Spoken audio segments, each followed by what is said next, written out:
Be Wealthy and Smart, episode 1178.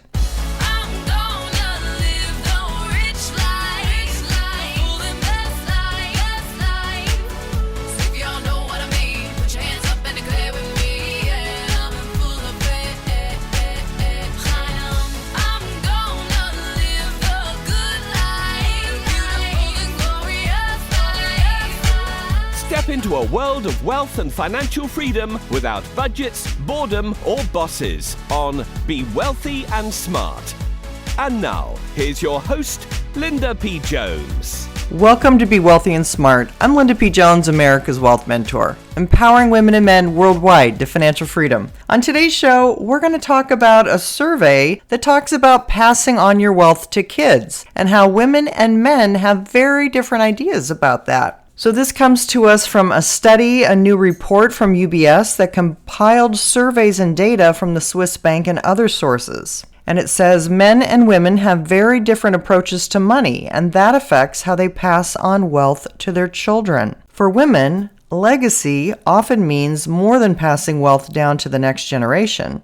It also means being capable of positively impacting the lives of others. Mariana Mamou, head of Advice Beyond Investing at UBS Global Wealth Management, told CNBC. For example, the way women invest their wealth is often aligned with their personal values or in service of causes. Those could be anything from supporting charities to helping their heirs start a business they believe in or purchase a home, the report says. Women also view their wealth overall in a specific way, according to the report.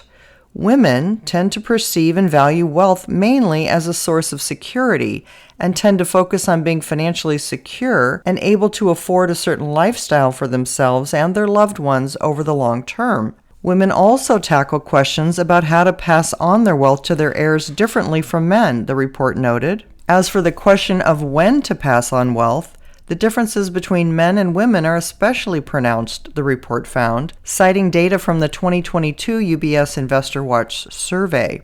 More women prefer to wait and pass on their wealth after death, as they don't want their heirs to worry about their health. In addition, more women than men worry about disputes between heirs, Mamou says.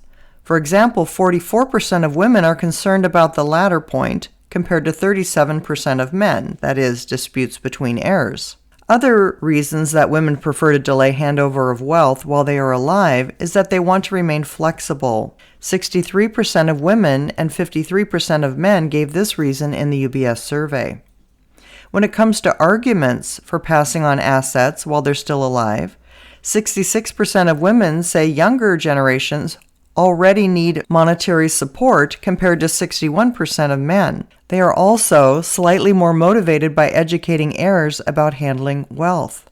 Men, on the other hand, are more likely to transfer money before their death for tax reasons.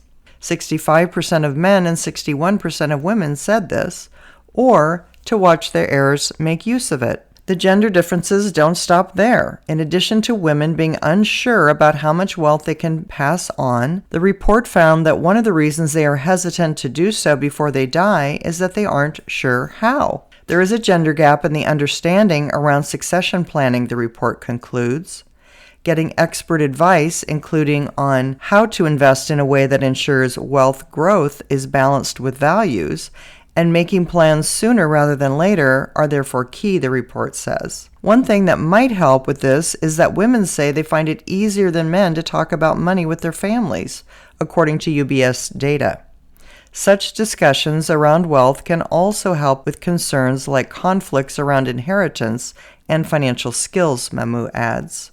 Including younger generations in investment decisions should lead to a smoother transfer of wealth and fewer surprises. Furthermore, incorporating sustainable investing solutions can also be a great way to engage with and bring in the next generation, she says.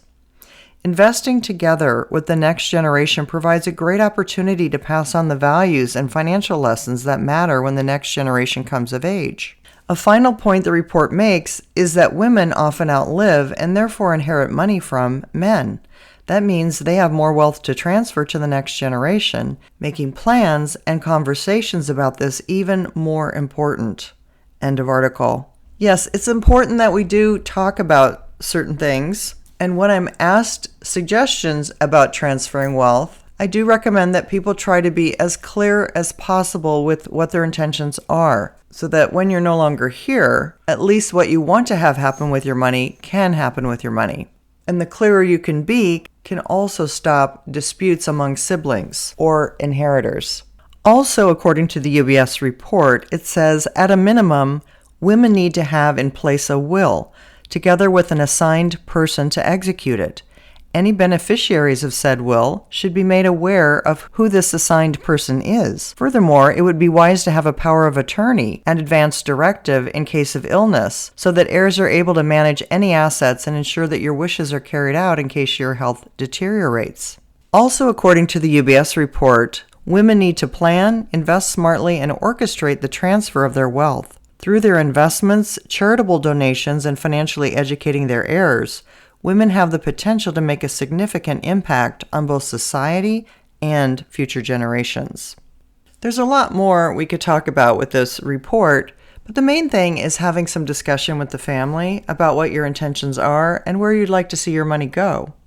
That's not always a comfortable discussion. I've done some other podcasts about how to do that in a more comfortable way.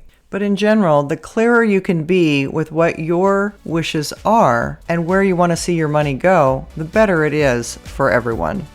That's all for today. Until next time, live the good life and be wealthy and smart. Thank you for listening to Be Wealthy and Smart with Linda P. Jones. Share the wealth and tell your family and friends about the show. Check out our website, blog, and social media for more riches at www.bewealthyandsmart.com.